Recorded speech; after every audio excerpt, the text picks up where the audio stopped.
In this episode, let us focus on what many systems treat as the most serious antitrust violation, the hardcore cartel.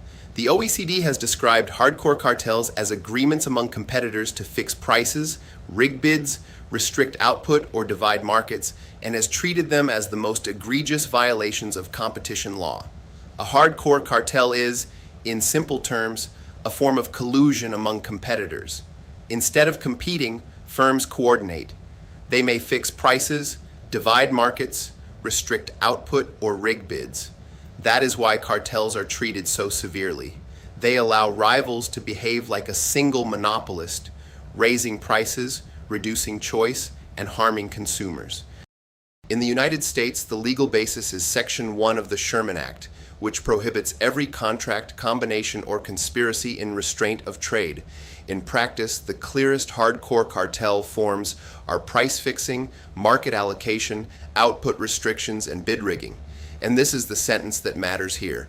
Although every violation of the Sherman Act is technically a felony, the Department of Justice reserves criminal prosecution for so-called naked or per se unlawful restraints of trade among competitors, such as price fixing, bid rigging, and customer and territorial allocation agreements. A classic case is United States versus Saucony Vacuum Oil Cumbers, decided in 1940, where oil companies coordinated purchases in order to raise and stabilize gasoline prices. The Supreme Court held that price-fixing agreements are unlawful per se.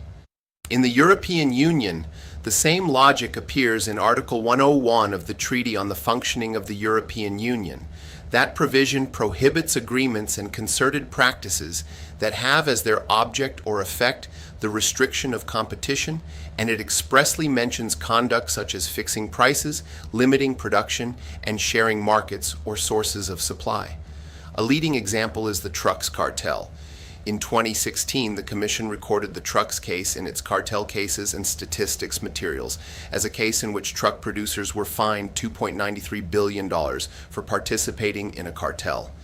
In Colombia, the concept of cartel conduct is also broad.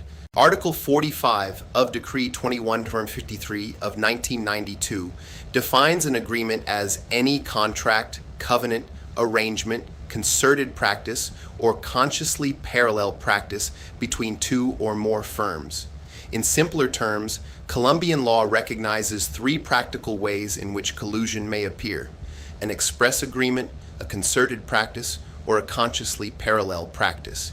Then Article 47 sets out a catalog of agreements contrary to free competition, including price fixing, market sharing, production or supply quotas, allocation of inputs, limitations on technical development, tying, agreements to abstain from producing, bid rigging, and restrictions on access to markets or distribution channels. A very relevant Colombian example is the baby diapers cartel.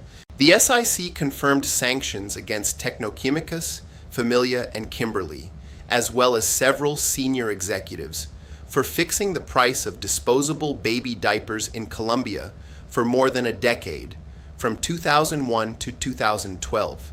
It is a clear example of a hardcore cartel, competitors replacing rivalry with coordinated pricing. And one final point is especially important in Colombia. The only anti-competitive conduct that is specifically criminalized is the one described in Article 410A of the Criminal Code. That provision punishes restrictive agreements in public procurement. In other words, collusion in tenders or contracting procedures. So the core idea is simple. A hardcore cartel is the clearest form of collusion among competitors, and that is why it is treated as the gravest antitrust offense in so many jurisdictions. Whether the form is price fixing, market sharing, output restriction, or bid rigging, the economic harm is the same. Rivals stop competing, and the market begins to behave like a monopoly.